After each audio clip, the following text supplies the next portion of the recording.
people leave Paris to the countryside, driven by changes in production and the potential to restart and space to organize their lives themselves. What will this increased freedom give?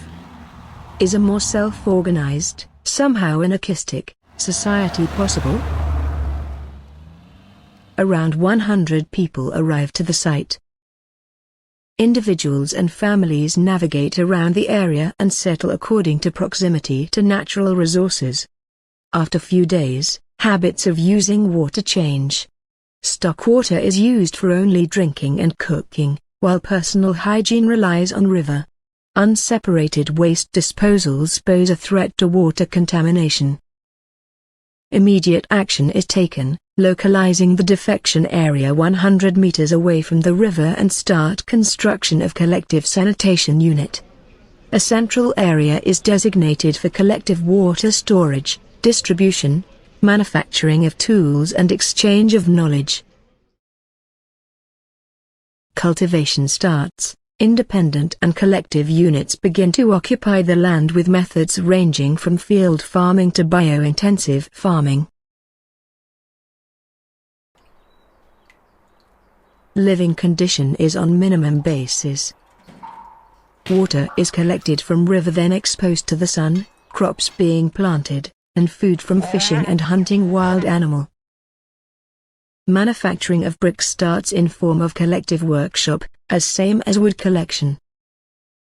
In search for underground water source, some inhabitants starts digging wells. Succeed case leads to small size group settlement, committed to cooperate on excavation and share water source. Second community arises. First crops are harvested with a certain degree of success.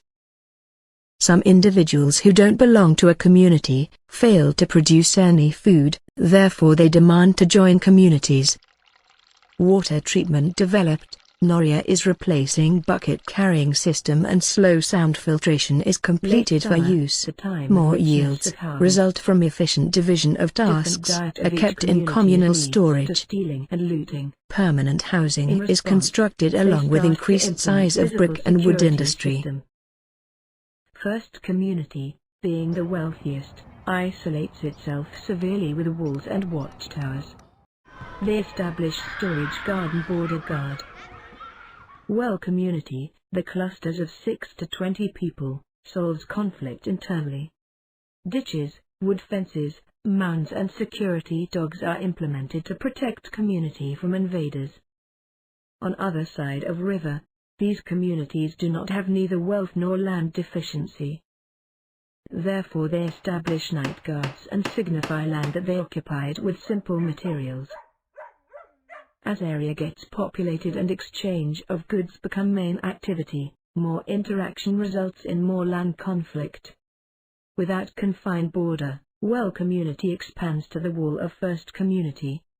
Assembly is introduced to make decision on security action and punishment for immoral acts. Both parties made agreement to leave buffer zone along the wall to avoid any possible conflict. Exchange of resources accelerates construction. By means of water bridge, well communities supply water to communities across the river in exchange for livestock and crops. Marketplace occurs along the way to exchange products.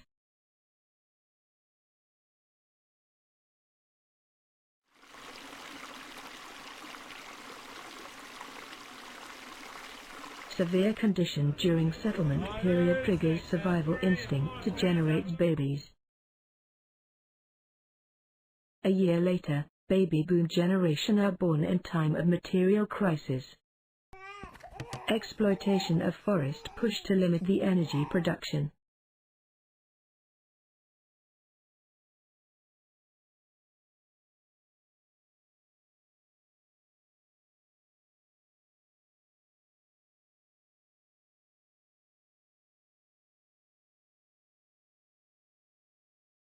Communities start sharing knowledge and invention through recycled turbine workshops.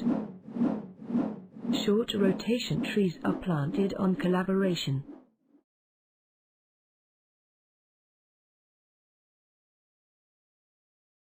As migration continues, underground water source gets contaminated due to lack of control. Epidemic wave of cholera begins. Doctors immediately organize and intervene the situation. Water source and its immediate surrounding is emptied, and a graveyard for infected corpses is built at a segregated area. A specialized cholera clinic is built at a slightly isolated area yet in a relatively short distance to the infected settlement. A corridor between the clinic and the graveyard is built with the aim of creating an isolated zone for carrying corpses, and to allow segregation in the built environment for hygienic purposes. Emptied area is greened and a series of linear zones are created in order to make segregations in the urban environment for increasing hygienic conditions. Some communities dissolve, while the others are reorganized into production centers.